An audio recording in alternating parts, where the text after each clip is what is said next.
and I am, as of March, the director of the AC Bilbrew Writers Workshop. Now you ask, what is a Writers Workshop? It's a group of talented individuals right behind me who have written an anthology or been part of the anthology that we'll get into before we have our discussion about artificial intelligence. We're going to talk about that, the influence of artificial intelligence later in our discussion, and how it affects us as writers today. Okay? So let me introduce a panel to you. I would like to introduce Pat Forte. She is an author, screenwriter, voice-over talent, and a drama instructor. She has been a member of SAG-AFTRA and for over 30 years. She is currently working on negotiations with her screenplay, the 50 and Over Club. Wow. Even has a website, 50andoverclub.com. After today, you may want to check it out. Support Pat. As a member of the workshop, she has completed a joint project, an anthology entitled Looking Back. And when we talk to Pat later, we'll find out more about that. And also, I'd like to introduce Ron Dow. Ron, I've known for many years, but he holds 2 master's degrees from Cal State Long Beach. In 2017, he received the UCLA certification in fiction writing. His short stories appeared in Oysters, Oyster River, Pages, and Writers Resist. His poetry resides in Troublemaker Firestarter and The Opiate. He is a 2018 PEN America Emerging Voices Fellow. He is also the author of Watts of Rise, that'll be in the back, a poetry collection released by World Stage Press in 2022. The collaboration honors its most notable landmark, which is the Watts Towers, and its creator, Sabato Rodeo, if I said it ain't right. On Labor Day, Running Wild Press will release a short story collection, Crooked Out of Compton. I can't wait to hear more about that.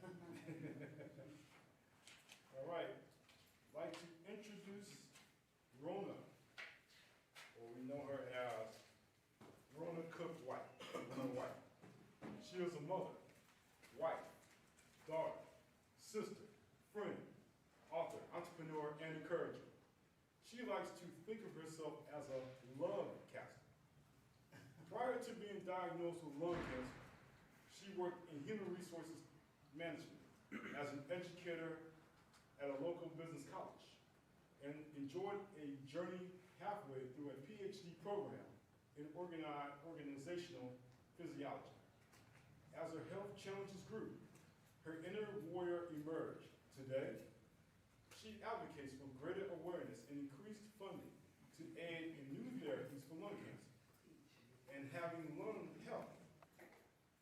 This is an example of a glass full perspective and how she finds the good in just about any situation that she wears her optimism well.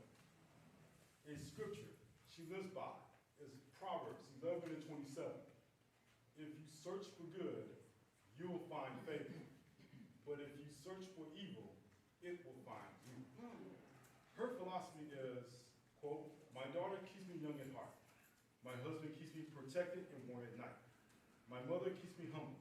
And my sister keeps me real. Together with all my friends and family, I stay laughing. But most of all, I'm loved and I love to love. Another scripture she lives by is Proverbs 17:22. Being cheerful keeps you happy, keeps you healthy. G&T, or, quote, another cheerful heart is good medicine, end quote. NIV.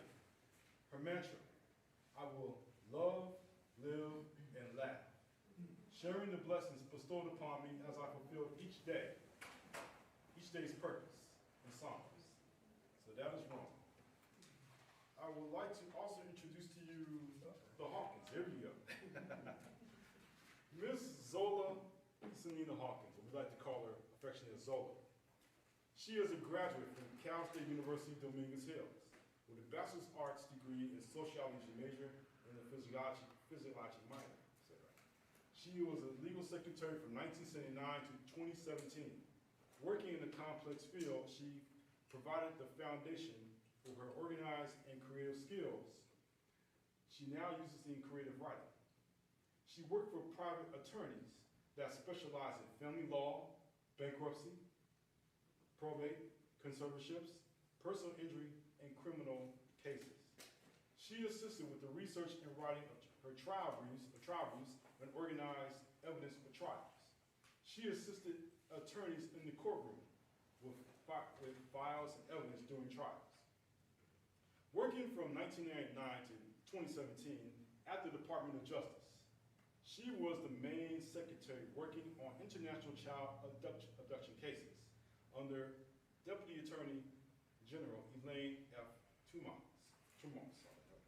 She worked in high-profile cases like Joseph Henry Hunt, born Joseph Henry Gamsky. The Hunt case inspired the 1980 movie Billionaire Boys Club, which depicted a group of wealthy boys in LA, establishing a, quote, get-rich scheme, end quote, that turned deadly. She was also one of the secretaries that worked on the Stanley Tookie Williams case, Tookie Williams III. In the 1970s, Mr. Williams and Raymond Washington established the Crips here in LA. This was one of the first African-American street gangs, as we all know.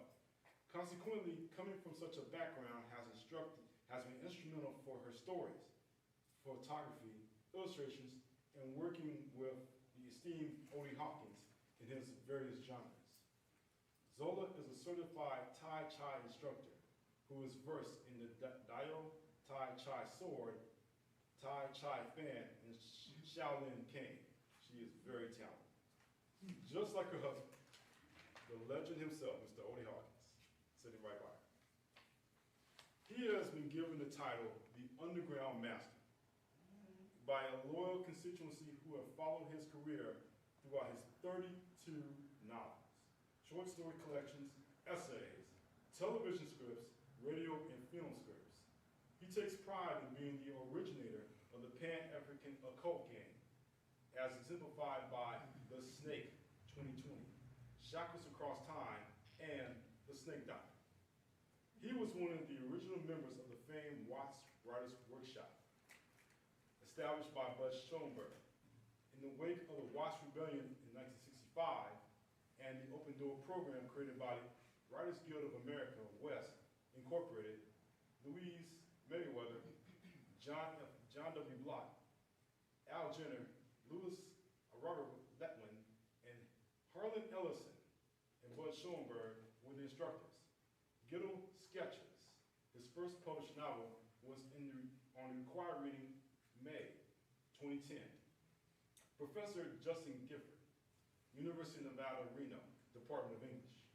He is currently a member of two unions, the Writers Guild of America and the Authors Guild. In 2011, he was one of the panelists, Wanda Coleman, Henry Holmes, the late, great Ronald Jefferson, and Professor Justin Gifford at the Modern Language Association Conference at the Hilton LA Live. In 2016, he was a participant in the Cal State Dominguez Cal State Dominguez event celebrating the 50th anniversary of the rebellion.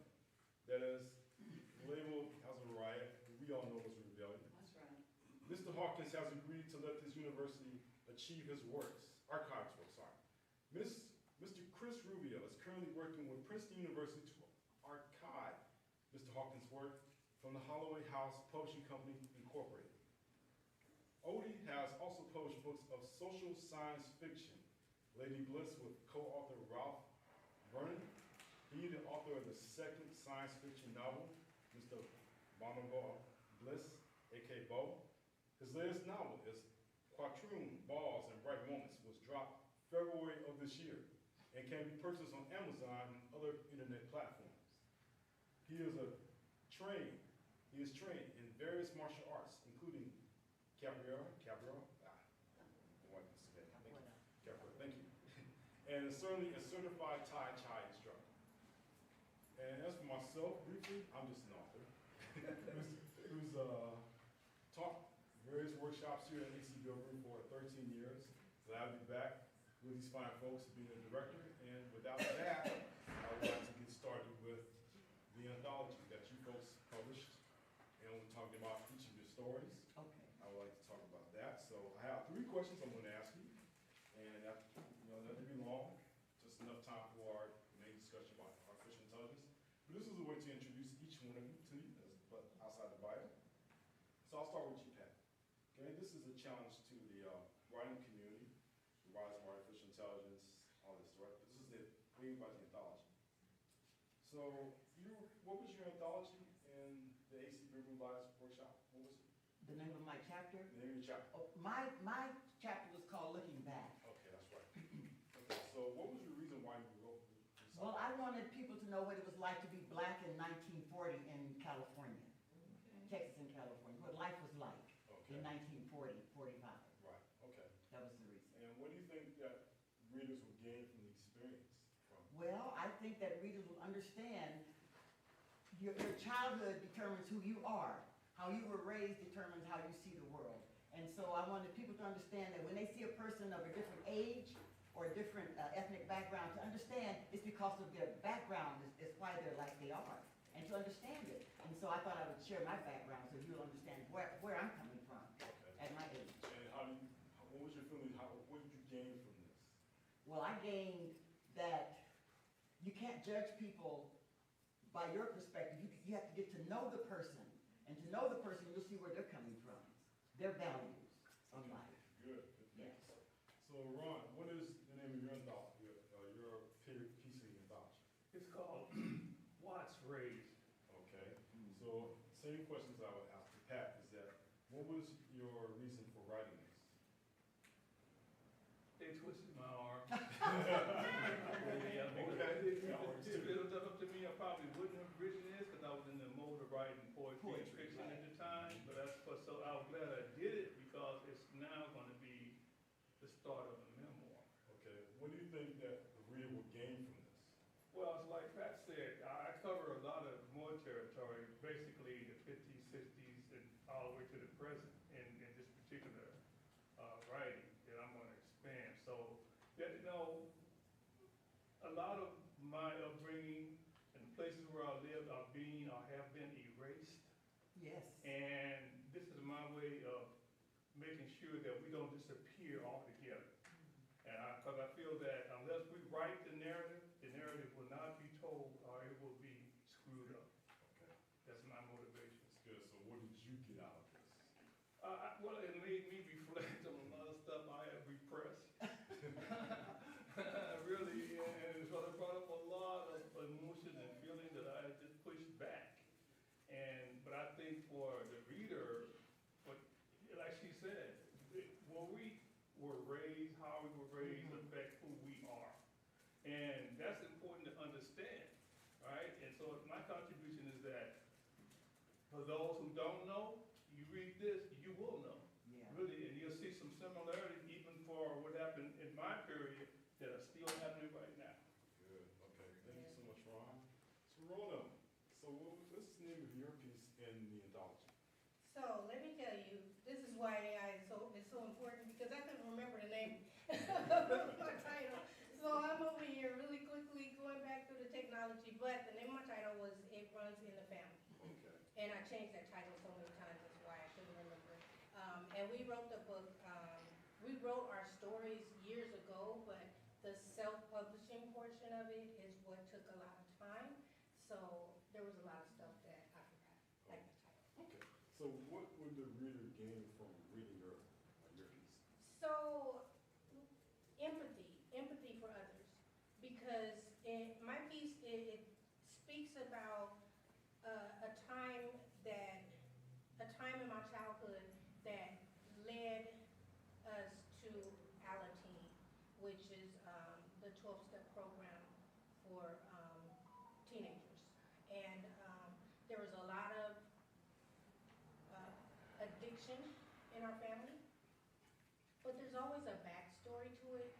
And so when we see people acting in different ways, or they upset us or whatever, if we can just have a little empathy and just be forgiving, be a little more tolerant of each other, but sometimes we do have to separate ourselves, but we can do it in a loving way so that we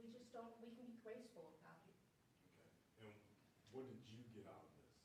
So, giving myself grace, because we can be our own worst enemy with the words that we speak and the voices in our head.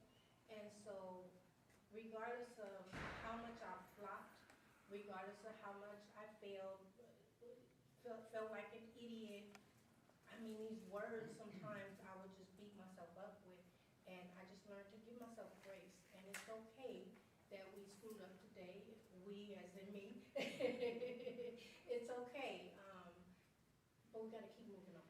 Good. Thank you so much. Well, Zola, so what is the name of your piece in the anthology? My place, my piece is called Imprinting My Soul. I stand out because I've been imprinted by the fact that I'm a little short. Okay? 4 feet 9 and a quarter. And so and that's the name of my piece. Okay. So what would the reader get out of this?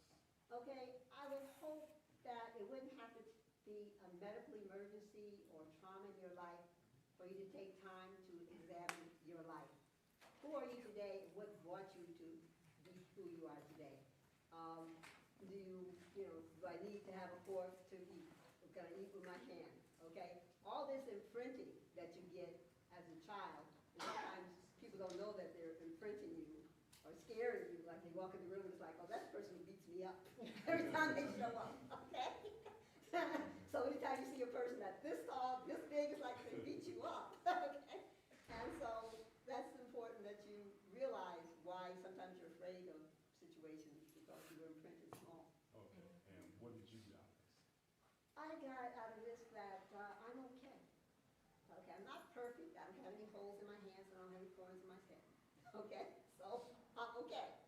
And that I'm on the journey to be more perfect and better in life. And that I hope that in my journey that I can encourage others to just take time to be yourself and love yourself. And that's important. Good, good. So now we head to Mr. Underground Master himself. Odie, what is the name of your piece in the anthology? I can tell you about it all by holding up this book. And the lady's name is Dr. Margaret Burroughs, and she's responsible for me being here. She was my high school teacher, and at the age of 15, I was on my way to the penitentiary because I was doing all of the things at the time that would eventually lead to that. She grabbed me by the collar and said, you don't have to go to jail. You could become a writer. It would never occur to me. Up to that time, I was just simply a superb liar. And that's what most of the fiction writers are, superb liars. She opened doors for me. The name of the piece I'm calling is My Savior, Dr. Margaret Burroughs. I was 15, like I said, and I had no real ambition other than to make money. She made me a professional writer, and I'll let you look at the way the story was formed within the anthology. I started out being a professional writer by writing love letters, love notes for people in my high school class who couldn't write. At the time, it was a much more romantic time, and if you wanted to hit on a young lady, you had to write her a note. And some people in my, that's the way it was then. Okay. I started off small. I would write an ordinary for $1, an extraordinary for $2, an exotic for $3, and an outrageous for $4. With all due respect, there are no kids in the house. If you wanted to get the panties, come to Odie in order to get the note that you need. I see you laughing. If you wanted to get it, you came to Odie for the note that you need. I was guaranteed if it didn't happen, I'd give you your money back. When Dr. Burroughs caught me writing an outrageous, she said, okay, take all of the dirty words out and it would be a nice piece of writing. So it stemmed from that day to this, and I'm forever grateful to her. Okay. I think you answered all three of my questions. Good job, boy. That's why you're the master. I thought I covered a lot of ground right You there. did, you did. So everyone's stories is an example why AI can never copy the experiences that they went through or they shared it in their lives. And this is what our discussion is going to be about today, about the influence of AI in our writing community and how it affects each one of us. So the first question, now we're going to the general question, and to our Facebook Live family, thank you so much for joining us. We want to make sure that everyone understands that AI is the big thing now. Artificial intelligence is affecting our writing community. So what I'd like to ask is the first question. Anyone can jump in the question I'm about to ask.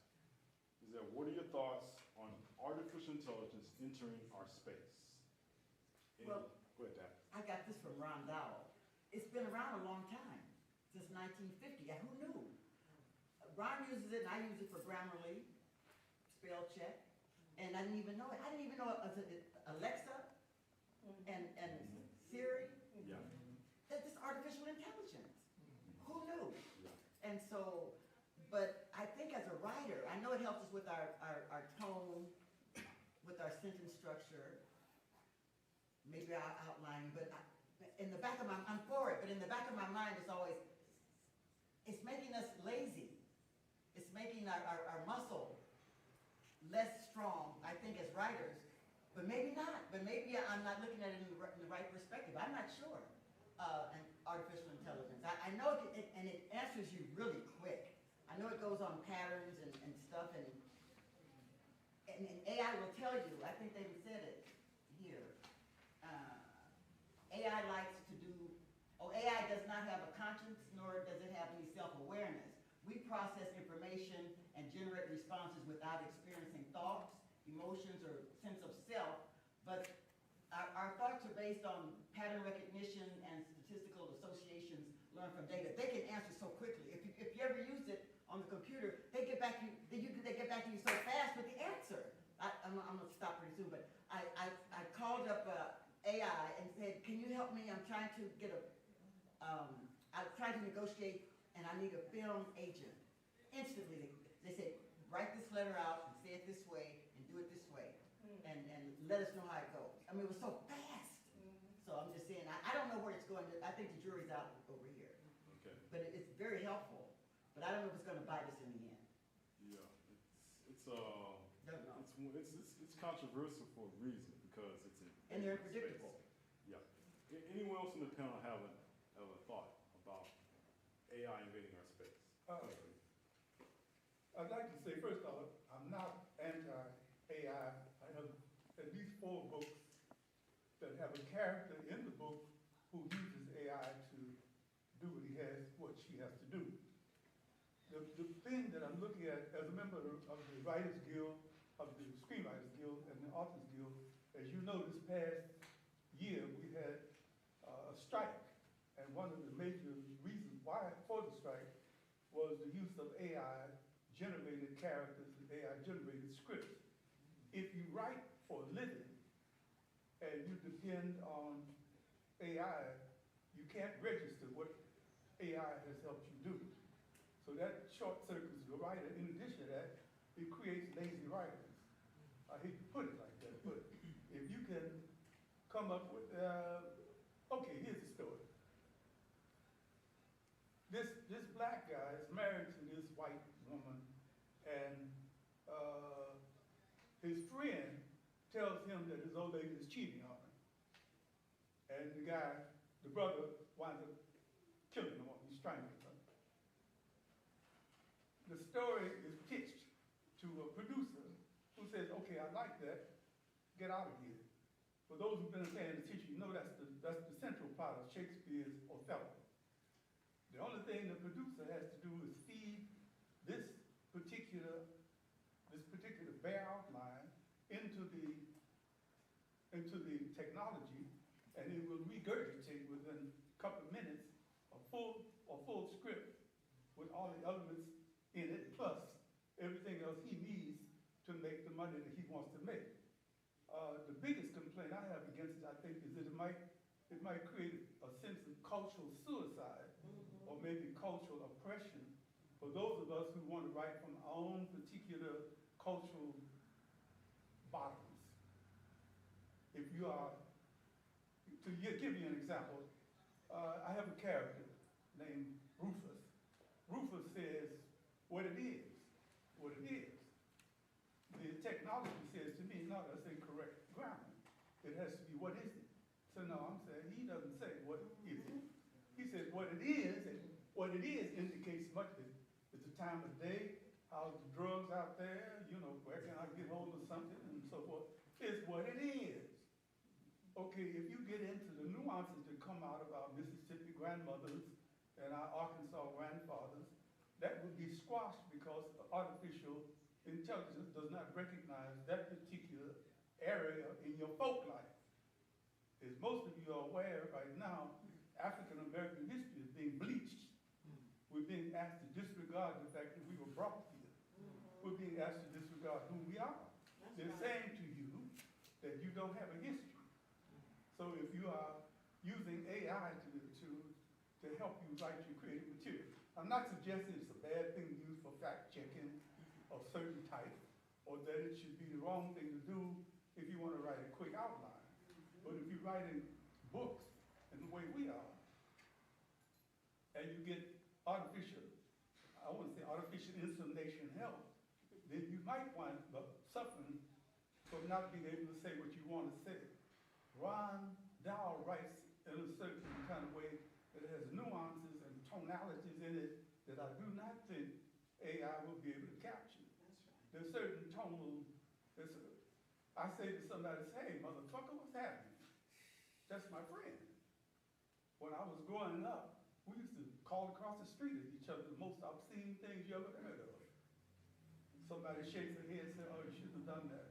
Well, those people were born, they came up through a certain kind of prism, and they reflect everything that has ever happened to them in their lives.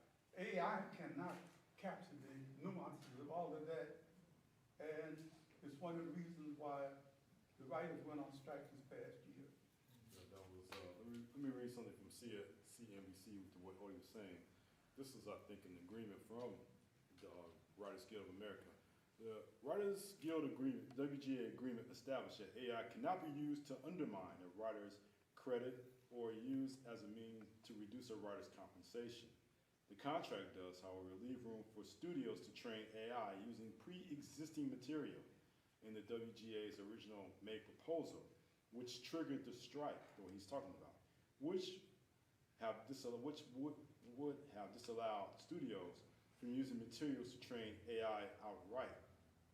So, Odie, what you're saying is that past material, like back in the 1970s, Iceberg Slim and all the rest, that would be totally erased by AI. Is that correct? As far as I can tell, right at this point, yeah. Okay. Anyone else, Ron? Yeah, or you could co-opt it. Let me make sure we all talking about the same thing. And I'm gonna read what the definition of artificial intelligence is. The ability of a computer or other machine to perform actions thought to require intelligence.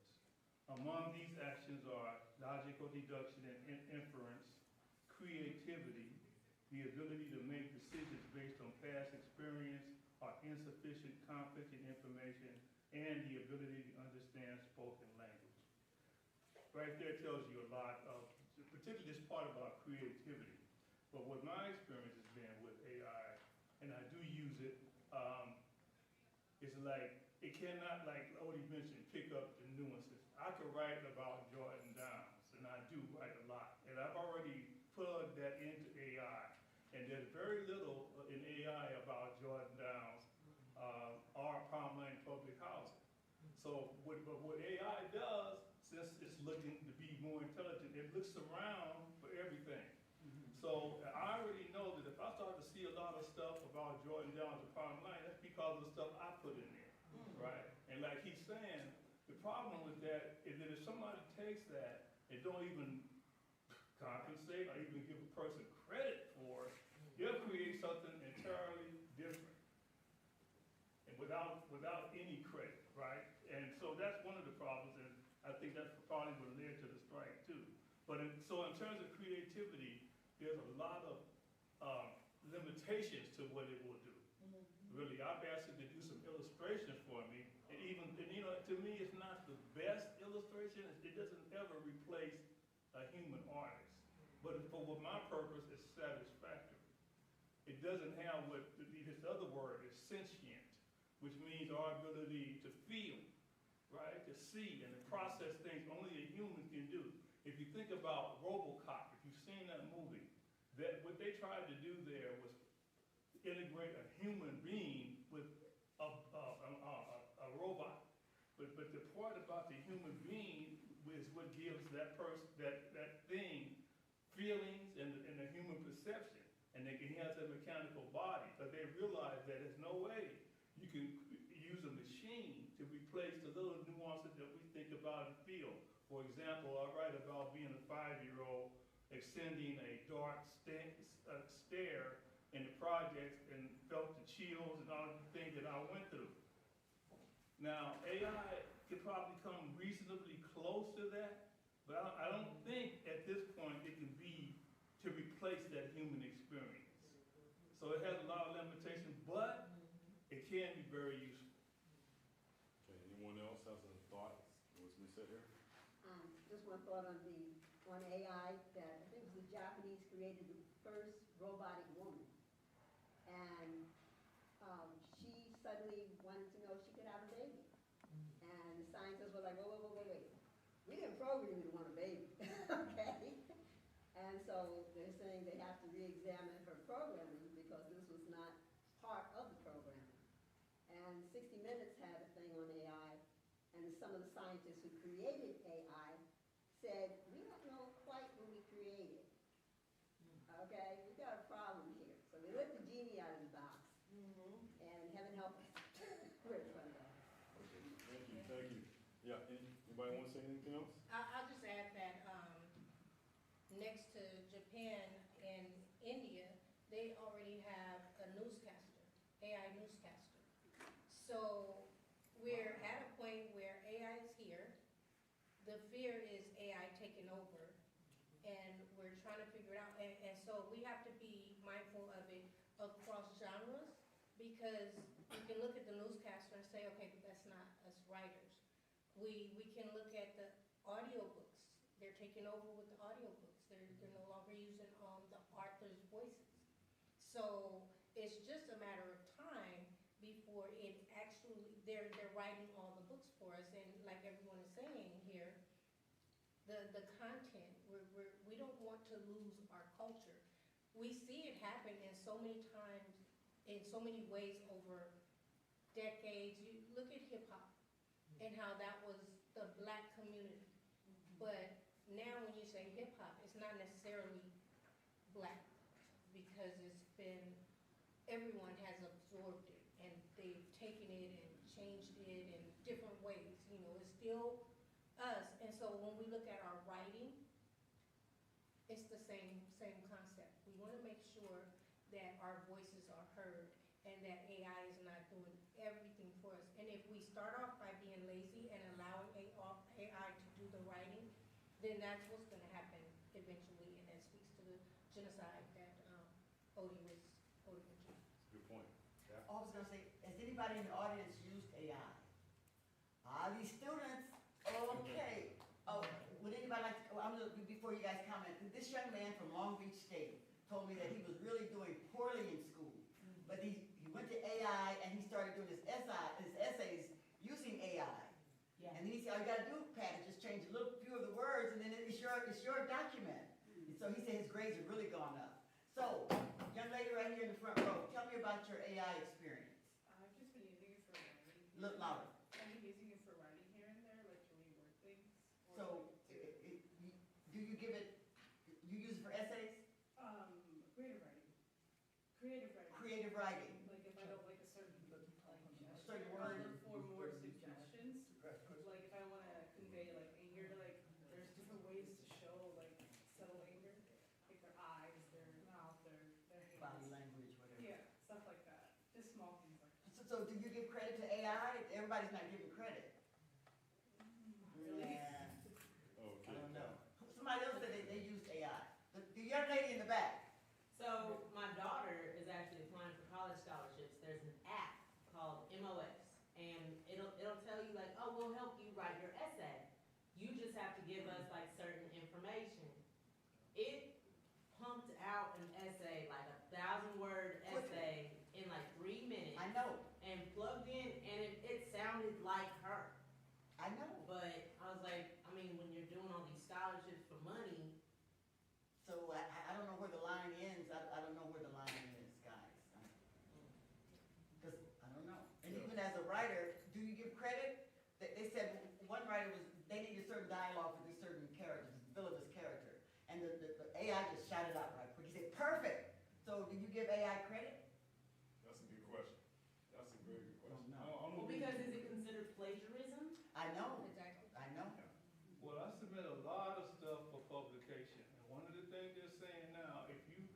any associated with AI, we likely will not accept it, and we want you to tell us. Now, I've asked. That's the honor system.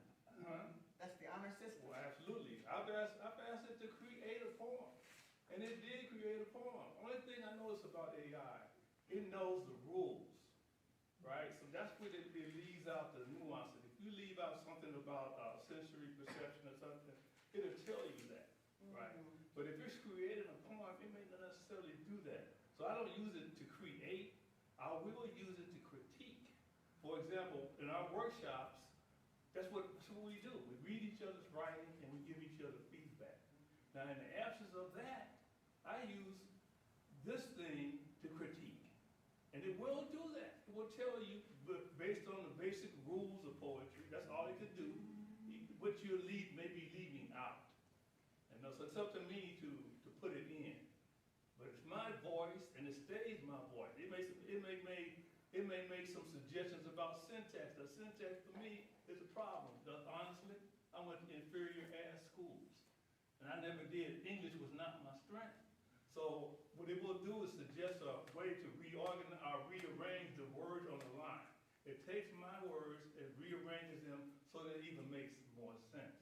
Now it's up to me to decide whether or not I want to use that, but for the most part, many times I do because it makes more sense. And I want who's ever reading it to understand that. And that's a limitation based on my limitation having gone to Compton Public Schools, LA Unified, who didn't teach the stuff I needed to know.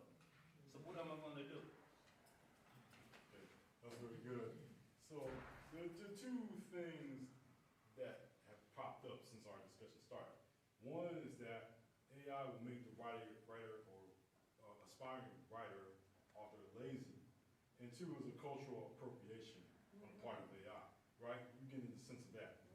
I want to get back to the lazy part because, being part of an author or writer is that you do a lot of research into your topic, unless you've actually been there and you want to share some experience about it.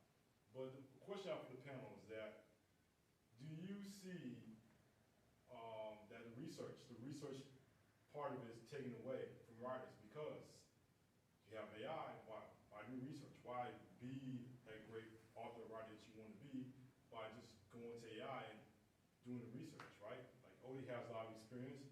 He can share his experience, but he's utilizing AI. It's like, why don't you go talk about my experience for it? So let me ask that question. Do you think that because of AI, where it is now with us as authors and writers, do you think they would take away the research part of it? Well, AI does the research so quickly. Right. So yeah. Something's already done. So to make us more lazy, right? Okay. Why go to the library? Good Why to- go to the library? Right. Close all the libraries down, just use AI. I suggested earlier. that Bad idea, no. It might make us lazier because, I don't know if people know this as a matter of course, but writing is very hard. It's very hard work, which means a lot of people are not inclined to go into a room by themselves and spend 2 or 3 weeks or maybe 6 or 7 months or maybe even years. So you try to get help from any source you can find, and if the source comes to you in 30 seconds, if it comes to you in 30 seconds by way of artificial intelligence, you'll accept it, and that's the end of it. Okay, good. I mean, I think in some ways it prevents you from going deeper than you would if you had been forced to actually have that experience. I was in Nepal. 3 months ago, climbing up Mount Everest, and I was talking to one of the Sherpa guides, the people who carry the stuff on their backs, and I could write about that because I had that experience. I have never been to Nepal. I'm talking to you like AI now. If I can convince you in just that casual sentence that I was there, think about what that technology can do to you by not even being close to that. So I think it becomes almost too trusting. If you've ever run over or almost run over people walking across the streets with their AI gadgets in their hands, who become addicted. I know some people in here right now who are anxious to talk on their phone. You got about a 3-minute, 5-minute period of time before you begin to feel anxious. You want to see those icons come up. I'm suggesting that the addiction to artificial intelligence denigrates your intelligence. And I'll stop. Good. I will add one thing. Yes, this is all true. It will make us very lazy, and if AI is doing it for us, why should we go and do further research? But there are those of us who want to dig deeper. And so now that AI has given us some basics, we can take that, and then there's going to be those of us who want to tangibly touch books and just get that feel. And so I think I heard this on a podcast that they said ebooks were going to kill all the bookstores. But recently, bookstores are making a comeback because people love the authenticity of being able to go in, grab a book, sit, and now we're realizing that we need to unplug from AI. We need, because we stare at the computer at work all day, we stare at the computer when we're home, unless we're cooking or doing something with our hands. We have technology in front of us, and the blue light is a problem, so now they shaded the glasses, so there's just layers and layers and layers of how it affects us. So I just wanted to add that there are those of us who will still want to go in deeper and dig further beyond what AI is showing us on the surface. No, she was talking. Yeah, sure. I mean, to speak to that, a lot of times people say, oh, the library is going away. And I always let people know the 2 oldest professions in the world are librarianship and prostitution. Okay? So if Pornhub didn't do anything to prostitutes, and we see that, we have Figueroa, and I'll leave it at that. Google has nothing on a human. And during the pandemic, when everything shut down, guess what stayed open? Libraries. And like what you were saying with bookstores, people come, and it may not even just be for the interaction with books, but they know that there's a human in here that they can interact with. I'll add to that. I always tell people, they always ask me, there's no substitute for good writing. And in the new good writing, you got to put in the work, right? There might be some shortcuts, there's no substitute for libraries. But I'll say this, having earned master's degrees, I spent a lot of time in libraries. I had to go to Long Beach, back and forth to the library, spend hours and hours. With AI, I don't have to make as many rounds. I do a lot of research, but that's what I do, the research. And so that is helpful that I can do that where I am.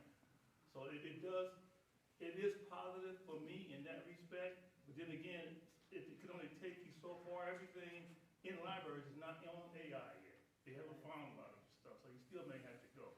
But I do use it for research. Okay. I just want you to know that these books, we're giving away these books.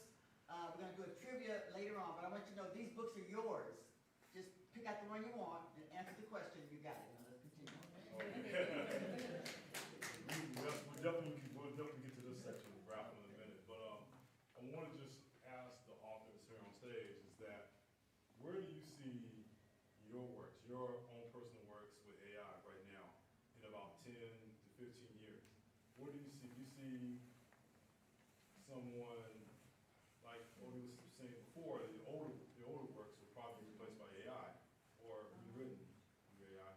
Where do you see your works? Where do you see the group's anthology heading in 10 to 15 years?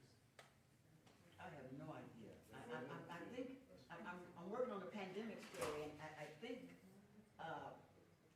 plot, I think I'm going to rely on AI for some plot stuff. I'm not sure, but I think so. Okay. Anybody else? I know it's No, Not- because I've got a crazy I don't enough know. imagination without AI helping me. right. Okay. Odie? I'll be better known. I've had a very interesting kind of career, and once again, I owe to Dr. Bilbrew. And she was always explaining to me, it's not important to be famous, it's important to be very well, be a great writer, be a good writer. I think personally, my work will reach a wider audience, probably after I'm dead.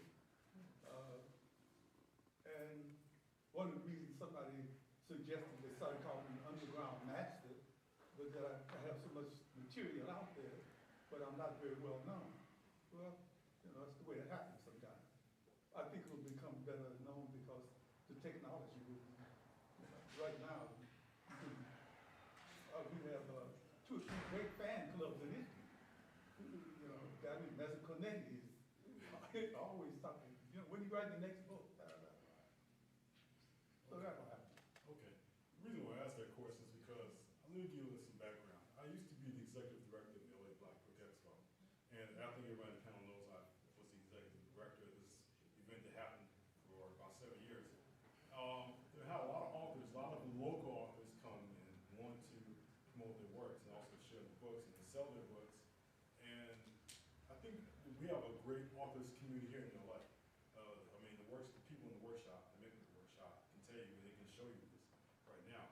But most of what's being said today, and I'm going to say this to another question, is that with so many authors out there, so many authors in our community, and people, even when I do workshops, actual workshop lectures here in the library years ago, there were a lot of people that would come to become authors. A lot of people want to know how to become an author.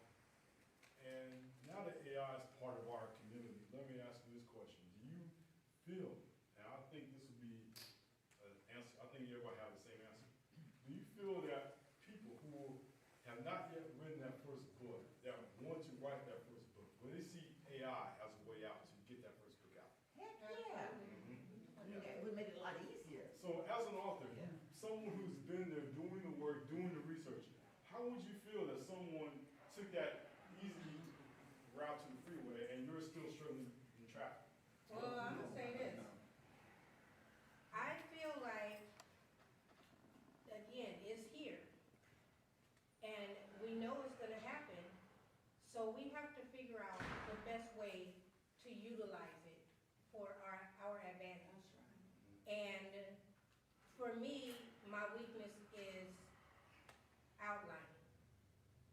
I've dumped my information into AI and, whoa, this is wonderful. I had to tweak it some things because it may have put a little extra or it didn't quite get something right. But now I have an outline and I don't have to worry about spending 3, 5 days, maybe several weeks trying to go back and fix that outline. It's done and I can just focus on the writing part. That's big for me, but I have to admit, I'm still fearful because when I put something in, it goes back to plagiarism. And granted, I'm not putting an outline out there, but I just don't want anything to come back and try to say, oh, but you use this, you don't get credit for it, because I put the information out there. So again, we have to figure out the best way to utilize it. We have to remain diligent with the changing laws behind it so that we know we're within the parameters of using AI so that it doesn't come back to bite us. When it's out there, once I've done my information and it created something for me, it's there. So I can tell it, I can say today, oh no, I didn't use AI. But is that gonna come back and bite me several years later? And so I think that's what authors have to look at when they say, oh, I'm gonna write this book, and they let AI do the writing for them. They may get away with it in the beginning, but it may come back and bite them later. Okay, anyone else? I had this conversation just this morning. A person called me up and said she's gonna write this book. And she looked at the subject matter and found there's not a lot of books. So what she did was plug in the AI and it gave her an outline for the book, right? And I'm thinking to myself, okay, as long as you don't go any further than that. Okay, but I could see the temptation. And, to go to your question about this anthology, it should live in cyberspace forever. Really, I mean, that's the benefit. Like Odie said, you communicate all around the world with this tool. Really, I mean, so it's a pros, and there's cons about it. I'm gonna use it, and I'm just gonna do the best I can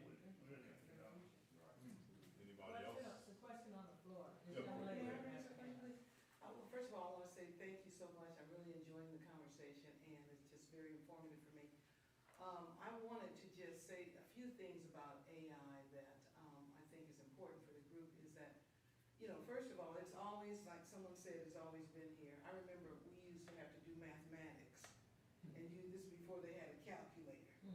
And you actually had to know what 12 times 12 was. You had to go on, you had to actually do it the long way. Yes. You couldn't just put it in there. And then, you know, other things that you had mentioned. But I think the key in terms of for writing, it's the quality of the writing that's going to determine how deep AI is going to take a stronghold. In the 60s, when we were very prolific in our writing then, when you had Monty Evans, when you had Gwendolyn Brooks, when you had Toni Morrison, they were all writing from human experiences. And I don't think that artificial intelligence can do that. You see what I'm saying? You can't write a story like Alice Walker's talking about, you know, that we have social parenting in the community, and when you knew it got dark, you know you had to get your butt home. Because what you doing out here? You know, ain't no more playing, you go home. Artificial intelligence can't write with the type of depth that an author who has experienced it, or who's struggling for freedom and justice and sharing and caring. Artificial intelligence won't be able to do that. So I think we need to demystify it and not make it seem like here comes another technology. I was reading an article, they said you don't have to be a sociologist to know that when they created AI, they weren't creating it for us, the masses. They were trying to make some money off of it. They're trying to eliminate some jobs. They're trying to make it seem as though you don't have a voice. And so I think the biggest thing that we can do in order to, and I'm not talking against technology. Of course, like I was telling one gentleman here, if I go to my doctor's office and a robot comes in a white coat and asks me, what brought me here today? I don't know. I think I may have to go. I'm going to go home and cure myself. But I'm just thinking that technology has been very good to us in terms of making medical procedures easier and things like that. But at the same time, you can't look at it like it's just like a god. Because it used to be the time they said, you got to have a personal computer. If you don't have a personal computer, you're finished. But then you needed some data to put in that computer, or it wasn't even functional. So in terms of AI, if we just remember that our goal as African people, as third world people, is freedom, justice, equality, sharing, familyhood, and those are kind of like the areas that we focus in. I don't think AI can do anything to that. I don't think you can touch that because it's a black experience, it's a brown experience that no one can write on unless you've lived it. What's your name? I'm Malaika. Malika? That day when you walk into the doctor's office, it's going to come before while you still here. Oh, well, that's when I'll turn around and say, let me do my own surgery, okay? I'm gonna look it up on the computer and go home and cut myself. That's good. You know, it's good that we're talking about AI, you know, it's good that we're talking about this, but really, the one issue that the WGA and other writer organizations have is that compensation. We had a group discussion about this not too long ago. And we want to talk about compensation a little bit because I want to know your thoughts after thinking about it for the 2 weeks we had that conversation. Is that, what are your thoughts about that for the author now, especially the AI is starting to come in our space? Compensation for us, authors. You know, you think it's something that will benefit us, or you think that AI is just going to take that away from us?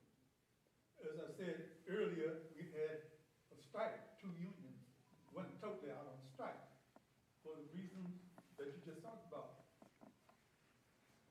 Artificial intelligence has no sense of money, has no bills to pay.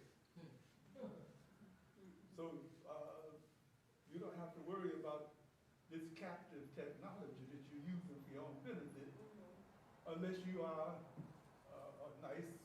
a producer with a nice situation going on. You can use that technology to make your money. The person who's creating the material is very likely not to make any money because the creation of it will be attributed to artificial intelligence. So we could wind up, like a lot of writers realized, a lot of people couldn't pay their mortgage last year. They couldn't do the things they were ordinarily able to do because they weren't being paid any money while they weren't being paid very much money while they were on strike. And they realized they could make no money at all if AI could do. It's like going to the grocery store. We had this happen. And I always go to the checkout counter. The young lady said, no, you can go check it out yourself. I said, no. If I go over here, you're gonna lose your job. She said, no, I won't. We taking care of that. That store downsized, she disappeared, we went to another market, and she was back behind the counter as a cashier. And we talked about it, and she said, well, I didn't think about losing my job. If you got a piece of if you have a machine that's gonna take your place, you're gonna lose your job. It's as simple as that. You will lose your job. Yeah, so, So we got the machine preparing the hamburgers right now. Well, you see it at McDonald's, you gotta order at the kiosk. yeah, Yeah. yeah. They just raised the wage for everybody, $15 cents, so. But anyone else has a thought about compensation now? Well, you know, our history is filled with time people have stolen our stuff. I mean, so it's just an ongoing problem. I mean, everything that we created, which is most of the things called art and culturally, right? Somebody else already takes it and run with it anyway. So it's something that we need to remain vigilant about and just try to control it as best we can. But it seems like it's like people are waiting for us to create something so they can steal it. I mean, so you got to just try to be on top of it, really. Oh, yeah.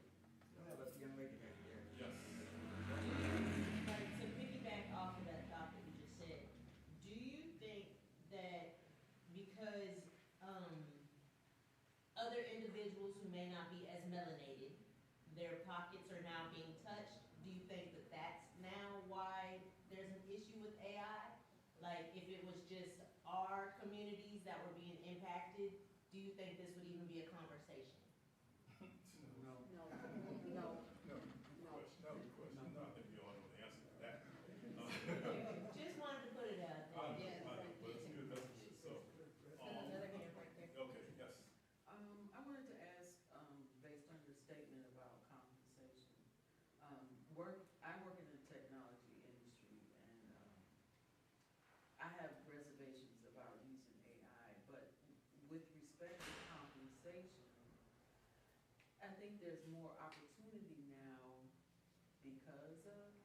maybe because of some of the technology, for people to be able to self-publish.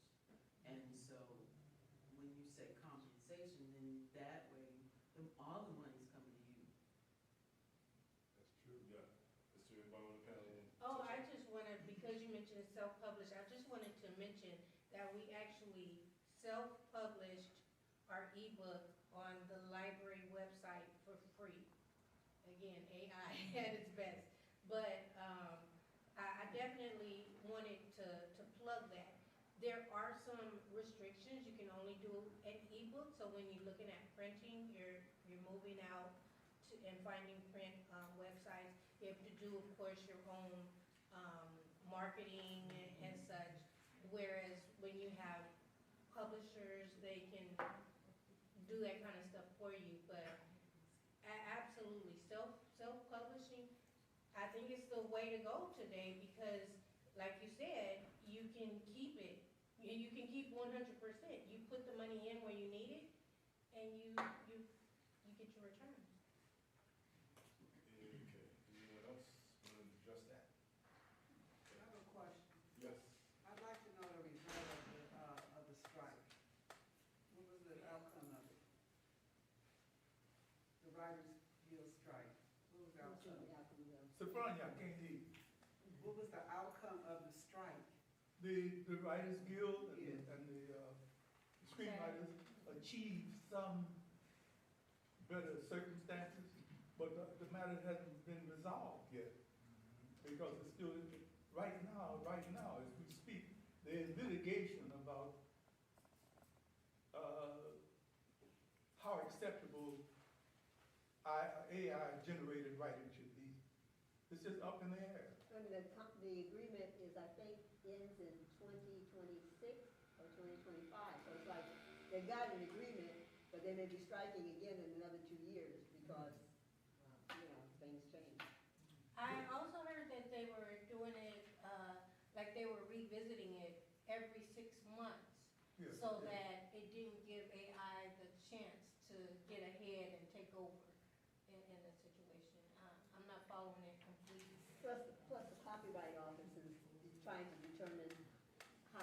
address AI as far as copywriting. But they haven't, they started, I think, in October 2023, so there's no conclusions yet on how the copyright office is going to, deal with The AI. only reason it was resolved up to the point that it had been resolved is that the usual suspects were losing so much money by having writers on strike, and they decided to cave a bit. But they didn't give up, and if they could possibly get rid of 5 writers who were costing them $50,000, let's say, they would quickly do it. It's a merciless, bloody, heartless business. We approach it from the artistic level. I want to write a wonderful story. They're looking at it in commercial terms. How much money can we make off of this? If I can make $100 million off of it and not pay you anything, I'll do it. Trust me, they'll do it. This is like the wild, wild west of capitalism. That's what we're talking about. And there are pretty much no restraints, really. I mean, when you look at the direction it's going right now, I mean, it's just an open period for people to make money almost whatever they want to do. Really, so that's, all you can do is best. If you can self-publish, more power to you. But even when you do that, like our anthology, like she mentioned, I'm sure AI is having a field day on it. The stuff that he talked about, I mean, it's grabbing all of that.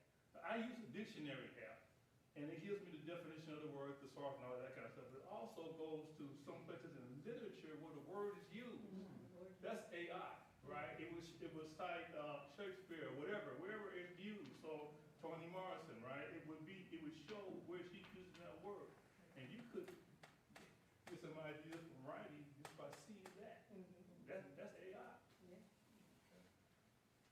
But do you think by it doing that, because it tells you, oh, this is from Toni Morrison, and this is just a librarian in me, like, it's almost like reference, where maybe now a person's like, oh, I want to read the rest of her works. Hopefully. Possibly. Hopefully, yeah, it'll work that way, yeah. Okay, so there's a lot of threats that are taking place right now with AI. But I want to also ask the panel, do you see any other threats that, as far as being writers and authors, that AI presents to you, or just the writing community in general? Do you see any art right now and in the future? Do you?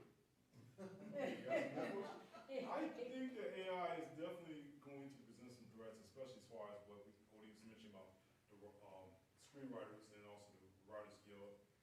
AI presents a big threat, and we got to, especially culturally.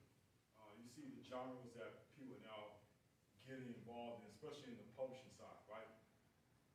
Like I said, I was the executive director of the Expo, and people would write about the same genre every single time. And they would, in fact, right, so if you're someone who happens to go into a writer's workshop at AC Bilbrew, wasn't satisfied with the presenter, and you want to do it yourself, you would go to it, use an AI program to write your own book in that same genre. And guess what? You probably get paid for it because you, as the author who took that shortcut, decided, I am going to publish this work in this genre, this urban lit novel, and guess what? You get paid for it. So that's something that I would see, because I have a sense that would happen in the community today, but I would just say that, like Ron, I think probably suggested, people like authenticity, right? People like when you're an authentic writer. You can check out the different words and phrases and say, hey, this is an authentic work of art, this is an authentic book. But if you're writing in general topics, the AI doesn't copy that. Yo? Charles, I was going to say, if we could establish perimeters for artificial intelligence creativity, if we could say, well, we have to have quotas, we have to have limitations. Otherwise, you just simply can explode all over the place and gain control of the areas, creative areas. I know a couple of artists, really fine artists.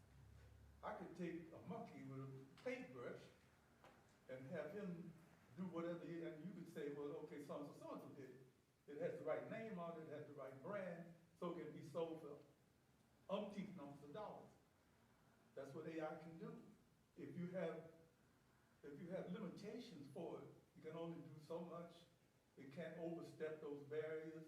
There's a certain place where human beings have dominance and AI can have some presence, but you can't operate it that way because it's out of control already. It's been out of control since it started. Nobody knows where the thing goes. Exactly, that's what Ron was saying earlier, it's a wild, wild west right now because AI is just so open and it's affecting so many genres. There you go. And you as a screenwriter too, you know like that. Yeah. I can just write the script about this show and all of a sudden AI copies that with the same kind of plot. And he's like, wait a minute, who's really the writer here? So, yeah, I think it's a good idea. And you can write a book and maybe use a fourth of it from AI and not give AI credit. So how do you stop me from doing that? How do you stop me? And I use the fourth of my book as AI. What do you, and I'm not giving anybody credit but me, so what happens? Yes. I don't know how you do it. This is still, I don't know. we're still in the beginning stages. Yes. Okay, I'm concerned about future college students. There's a professor, Justin Gifford, University of Nevada and University of Colorado, well, this university, where is he? I don't know. Anyway, Justin told his class, if you do any work in my class with AI, you will be failed. Bottom line, you will be failed. All right, and I feel bad for when I was in college, I wrote other people's papers. And one lady was mad because she had a psychology degree and sociology degree, and she wanted to march in both classes. And I'm like, you don't march and wrote her paper. And so, I blame myself. But, I can see her using AI, and she certainly should never graduate from the college. So I do have a question in that regard. Is there a way, because I remember when I started college in 2002, like what they would do, they would take your paper and they'd scan it and it would tell them how much of it was plagiarized, right? Which that was like AI's granddaddy, right? So, and I remember when they did that, all of us were shook because we're like, oh crap, because it was around the time that we first were learning Google, Facebook had just kind of, hit. So now, is there a way for a professor to know, like, did a student use AI? Because Actually, there is. okay, And the way I know it, I don't know the full details, but my husband teaches at La Habra High School, okay, and one of the professors, or one of the teachers there, had a student who did his whole paper in AI, didn't try to change anything. And I don't know how they knew it, because that's what I want to know, like, well, how did they know? Because I wonder, relating it to his previous topic. writings, because I know, like, my daughter, Michaela graduates next month, right? And I know her school, like, they encourage them to use, like, Grammarly, things like that, to help them with their writing, because me and her were talking about it back here. Some of these babies talk how they text, and I'm like, sure, what did you just say to me? But, when you're moving into, like, the college sphere, like, I tell her, I was like, I know you, and yeah, you'll be a great lawyer, but some of your friends, I wouldn't want them to be my doctor, because that's an AI degree. You don't know where my liver is, but, is there a way for us to make sure, because as a former teacher, I'm nervous, because I feel we're diluting their education, right? As a geek, I'm excited, because it's like, hey, technology, woo! But where's the balance? And our kiddos don't know balance, and professors are overworked and underpaid. So how do we ensure that they're getting actual work from kids? Well, when I was in Long Beach in the early 2000s, the mid 2000s, the professor said they were using software to AI, I guess, to check on these paper people. They were able to determine plagiarism. Wow. Okay. Yeah. So But the AI, thing is, AI is not necessarily plagiarizing right? the information, and so I understand your question, I just don't know the answer to it. Well, but I'm wondering if AI can spot AI. You get what I'm saying? Yes, yes. Because like women, like we can clock if a woman has, like, if that's her hair, or if she's on, so is it a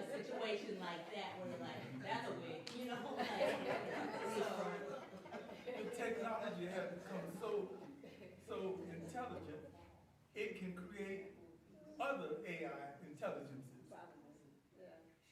I just found out. Okay. So we don't know really where it's going. That's what it does. They may have baby AIs out there. So maybe the baby AI can figure out the uncle AI or something, but I don't know. I'm gonna ask her because she starts college in the fall, and I just wanna see how her English and history and psychology professors, 'cause that's where she's gonna be writing papers, like how they're gonna go through it, because she said her school, they didn't even have that component for her report. And a lot of the kiddos, they're getting up there, I was like, how are they gonna do the presentation if they didn't write the paper? And she was like, Mom, you can't act, I wanna know, cause I know you did the work. I wanna make sure they did, and if they didn't, they don't need to graduate. I have a book with a Japanese psychologist who has become an AI psychologist. He made a job for himself. He brings in the technology and he analyzes it. He makes certain that it's well enough, that it's not acting like Hitler or somebody else. And he treats them and puts them back into the mainstream so they become safe to deal with. When we wind up with a malignant AI intelligence, like we have existing right today, Right. we're in trouble because we don't have psychologists who can treat it. Or do we have enough psychologists who can? Not psychologists, yeah. Because it's morphing They faster will than not be humans treated do with it. Band-Aids. Yeah. All right, so before we move on to, we've already done this already, but more questions and answers, I want to ask the panel, one final question to ask me as a moderator to you is that, where do you see AI, I think I've already asked this question, but what do you see about the influence of AI, just starting now, what do you see it in the future? It's out of control. But, you know, there are people working to get it under control. Then the question is, who is that? Should anyone have control, really? But it's morphing so fast every day.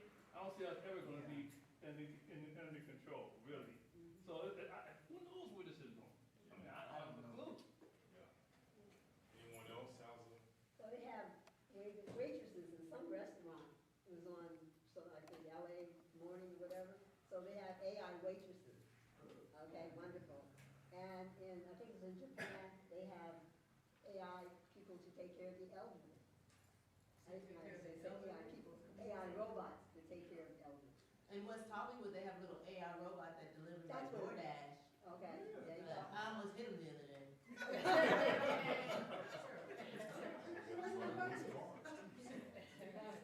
Okay, anyone else? Any thoughts before we open up to the audience? Okay, just one thing. Does anyone know about ghostwriters? Yeah. Okay, because I noticed a lot of books are hidden. You look at MSNBC, you see every professor got a book. They appear on there now, they got a book, right? And some of them are written by ghostwriters. What is that? Was that AI or was that a person? What is that? You know, if you don't have the skills in English and you can't write a book, you can hire somebody to do it for you. Is that so much different than AI? Well, I mean, it's affecting rap. We see that right now. Because, I mean, you have ghostwriters and you have someone who has an amazing stage presence, but you can tell, like, they can't battle rap because they're not coming up with it off the dome. So if you look at these writers, we see it all the time. Like, during the pandemic, a lot of people had time and a lot of people thought that they were authors. And we got a lot of hot trash. We did. But also you see a lot of folks who are influencers who are like, oh, I'm gonna write a book. Yes, those books have since been weeded from our collection. But, you know, we have people who, they have money, so they have someone who can write it, and they're like, oh, I have a story to tell, even if it's not a good story. So it happens a lot, and it's unfortunate because you have people who are great writers, but if you don't have deep pockets, sometimes you don't get to see the light of day on a shelf. Okay, good. All right, so what I'm going to do, you've already done this already, but any other questions you would like to ask the panel that you felt, any subject about the AI or anything we discussed today, you feel that you need to know, you can go right ahead and ask them right now. So anyone has a question, anyone has the panel? I have one thing. Yeah, go ahead. possible that we are overestimating it? It's brand new. Can you hear me? Yes. It's brand new, and it has limitations. Like I use it for illustrations, and I also create quizzes online. And at first, with the quizzes, it was great. All the answers were right. But now, over time, I have to check every single question I ask against Google to make sure that it isn't giving me the wrong answer and ruin my credibility. So how much of it is, as far as it being overestimated, are we allowing fear to grab us over it? Or do we have more control over it than we think? I know that was a mouthful, but if you can answer the question. So, I think of it like, when you're lost, you go to your phone to give you directions, okay? That it's a good source, it can, but it also can direct you off a cliff.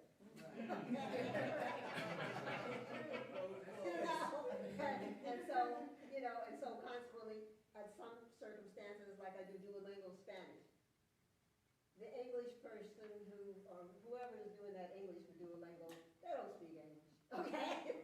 It's all effed up, okay?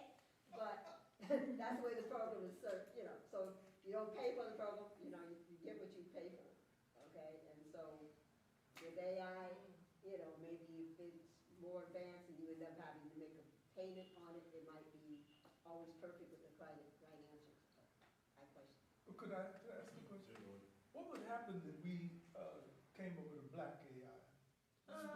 Specifically, an African-American AI, not a black. Samuel L. Jackson, the voice? I say that. Yeah, but I mean, what would be the distinguishing features of that particular kind of intelligence? Maybe we could. Culture. Yeah, It would be our culture. culture. It would be our history, our culture. Okay. Language. And really, history is at the base of all of this. So if you were talking about a black AI, I'm sorry, I should have been acknowledged by the moderator first, but I'm just so passionate about this. That unless you have something to write about that is specific to you and your people, whether it was your history a long time ago, whether it was the Holocaust the African Holocaust of enslavement, whether it's segregation, whether it's the struggle in the 60s, if you don't have something specific to your story, then it's all mute. If you're going to write it's just like the difference between, and I go back to my reference here, abstract art versus art that makes you conscious, capable, and committed. Anybody can open up a paint can and spread some paint on a canvas. And that's the artificial intelligence don't even have to define that. That's just, but if you're doing like a Charles White, and one hand's lifting up another, AI can't take away the experiences that you have. If you're just writing in abstract terms, AI got you. But if you have something to write about that's going to leave a legacy for your children, for your people, even your own story.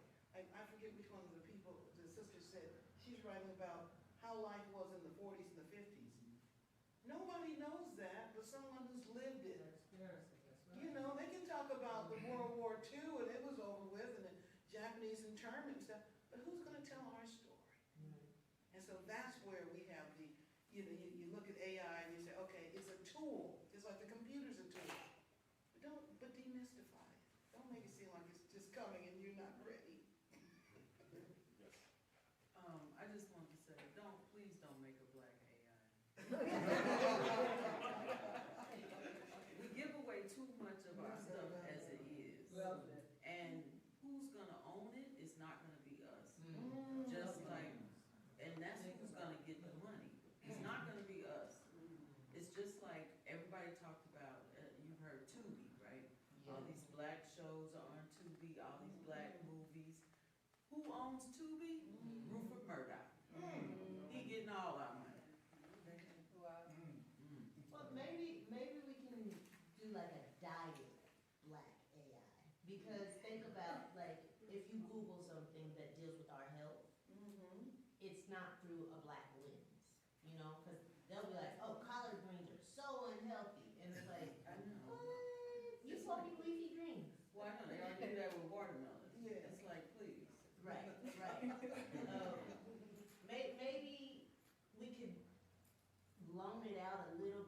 help individuals with like health questions. Like for instance, I grew up in Kansas, population 0.5 black people. So as a kid, like black culture, unless I had cable, I didn't know. Like I had to wait on my cousins in Atlanta or DC to tell me like, did you hear about this group TLC? And I was like, no. You know, like I want love and care, but it wasn't that. You know, I had to wait. So I think if we have it, we kind of reach the masses that may not be with the masses. But I get what you're saying though, Well, I get what you're saying too. because the wrong hands get it and it just gets more Because we don't have nasty. control. Right. over Right. Anybody else with a question? Yes. So about the younger Gen Z and Gen Alpha, when they're at school and they're assigned like a creative writing or an essay, and they go home and they go on ChatGPT or Character AI, and then why should these children care for the soul of their writing when they just have AI at their fingertips? That's a good question.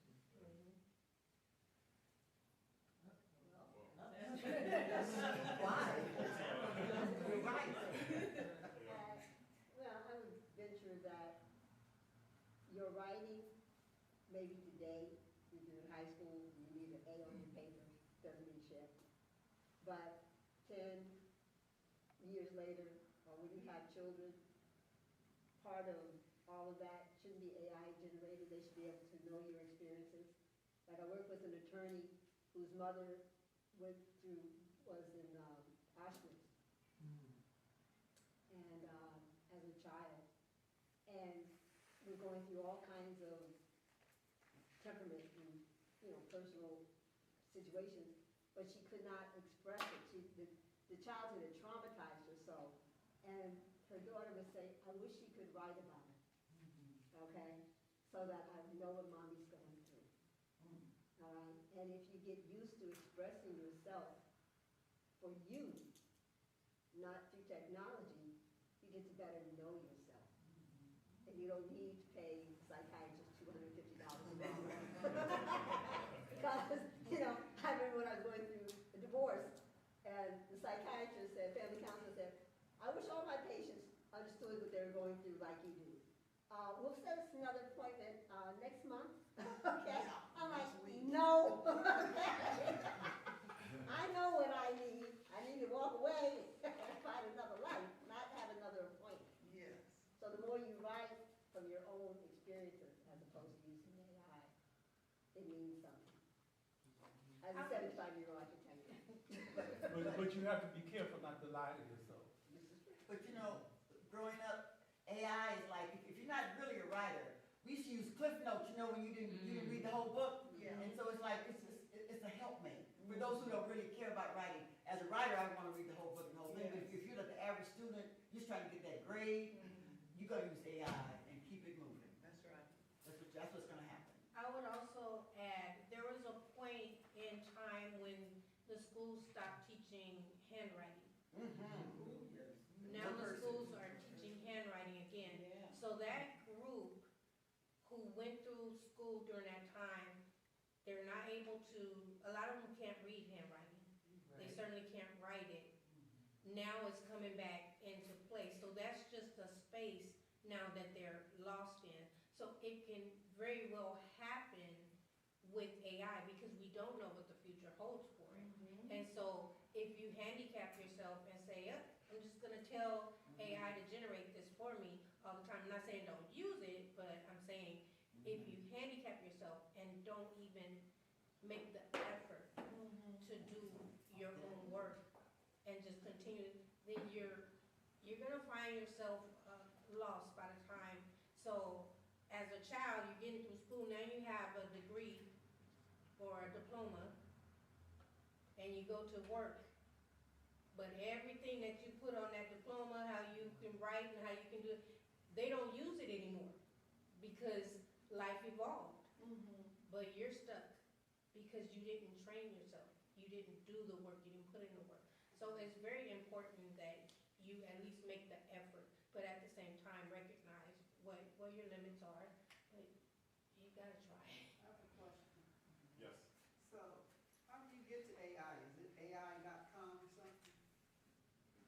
the CHP? ChatGPT. Google, Yeah, there are lots of programs, ChatGPT. Yes, it's chat. Google, Yeah, Google. if you Google Amazon. AI, that'll do it. Because that's No, what no, that's no, what but I'm I'm telling doing. her, like, Google also uses it as well. If she uses social media, like, Right. Google, yeah. AI programs, you have a list of them. You have a list of them. And keep in mind, To your it's not question. free. Yeah, some of these features, yeah, you're right, they're not free, you have to pay for. I mean, there are some free, ChatGPT is, depending what version it is, it's free, but most of them you have to pay to use their services. Yeah, Can I say something? go ahead. There are two ways to get to artificial intelligence. You can access it free, but it's not really free because you Right, lose it's a lot not of free. privacy. Yes. And that may be what this young lady Yeah. back here is hinting at. And then you can pay for an upgraded version with more, I guess, information and capabilities. And then But then it's still not private. exactly. Well, you'll see it on apps where it's asking you, you know, to accept this or share this, or like, are you going to allow the app to follow you and do other things? Like, always make sure you choose no, because sometimes people wonder, how does my phone know that I like chocolate chip cookies at 3 o'clock in the morning? Because you chose yes one time, and it listens when your bed squeaks and you tiptoe out. So you just have to pay attention to kind of what you're doing. To your question, are you talking about high school level? What level are you talking about? Like, yeah, like iPad kids and a little bit above that, because, I don't know if you've heard, because there's another thing, another AI website that I mentioned, it's called Character AI, and it's like a bunch of little Potato and egg. characters that you can talk to, and it can be anyone, it can be like, I don't know, Samuel Jackson, or, a video game character, and you can talk to them like a person almost. And a lot of people look towards that because I feel like quarantine has really messed us up. So it's really hard to talk to a real person. So you just look over and like, hey, there's an AI I can talk to. That's just a lot easier, but it's really messed up. So what you were asking about, if you have to do a paper and the use of AI and to do the paper. And now it made me think back to high school. I already mentioned how terrible my education English was. Had I had that option in high school, I damn sure would have used it. No doubt about it, really. I mean, if I could get something to do it for me, I would have. I think it goes to your own perception of you and your own personal integrity. It's hard to say what you should do, and I know what I would do. But when I look back on it now, it's like that. It's a handicap. But then you never really learn anything. You picking up on the machine to do it for you, right? You kind of defeat the purpose of even going to school if you do that yourself. Really. But I could tell you guys got a hell of a choice to make here. You a hell of an environment. I don't know really how to answer the question. Really, at this point, it is a tough situation. Good luck.